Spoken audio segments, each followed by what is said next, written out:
Morgan Bueller surfs in the morning and has no problem waiting till lunch to eat. I just would wake up and exercise and then not eat until like 11 or 12, and I felt great. She lost 8 pounds by exercising first, fueling up later. One of the many on the latest diet trend known as intermittent fasting.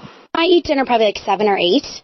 And then normally go like 16 hours before my next meal. Bueller didn't know it, but she was trying the 8-hour diet that proposes eating what you want for 8 hours, then fasting for 16, even skipping breakfast. You know, this is brand new science. This is a plan that basically says you can eat all your calories in your day, but you're going to start eating in 8-hour windows, even just 3 days a week. So it could be 11 to 7, 9 to 5. But it's controversial, and it goes against some of the things we're about to talk about. Go against what we've been taught for years. And the claims are pretty dramatic. You say if you follow this diet, you'll look younger, you'll feel younger, and you'll dramatically reduce your risk for getting some of the major diseases of our time. Right, and the problem is that we're sleeping less than ever, we're working more than ever, and we're eating throughout the day. We're grazing all day long. We are not giving our bodies a chance to process all of the food that we're taking in and all the toxins, and by feasting for 8 hours and fasting 16 for hours 16, of famine, and even just 3 days a week, you're going to reset your body and get on that path.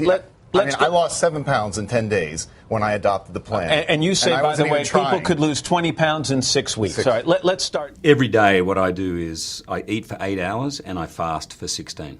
And so from about 10 in the morning till 6, for this I eat way too much, and then nothing after that. It's very unsociable. Social life. Very bad. Going out for dinner, I was like, we're going to get to the restaurant before 7, before like the bewitching hour.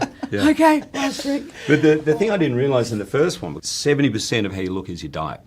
So I thought it was all about weights and lifting and the gym. And yes, you have to train hard, but that's not nearly as important as the diet.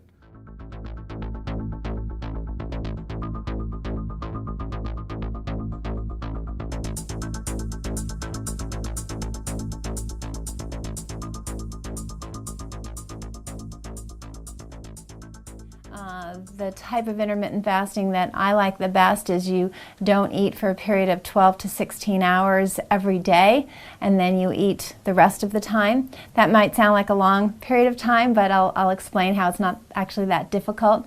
But the benefits are really vast.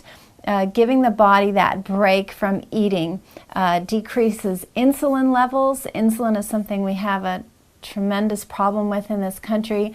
High insulin or having insulin resistance is associated not only with obesity, but the #1 killers, heart disease. It's also associated with diabetes. So having insulin levels lower is very much associated with intermittent fasting, and that's a very good thing. Researchers across the U.S. have been finding astonishing results from severe calorie restriction, decreased cancer risk, increased life expectancy, even improved brain function. There also seems to be a very strong brain protection response that occurs with intermittent fasting.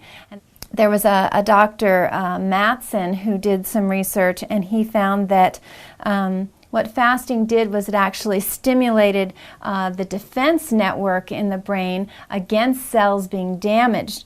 There was another study that looked at a specific protein that actually slows the rate of death of neurons or our nerve cells. So there's been a lot of studies showing that with Alzheimer's and Parkinson's that patients who did the intermittent fasting fared much better as far as just their cognitive ability, their memory. So it seems very brain protecting as well as being anti-inflammatory, and inflammation we know is the initiator of most degenerative diseases.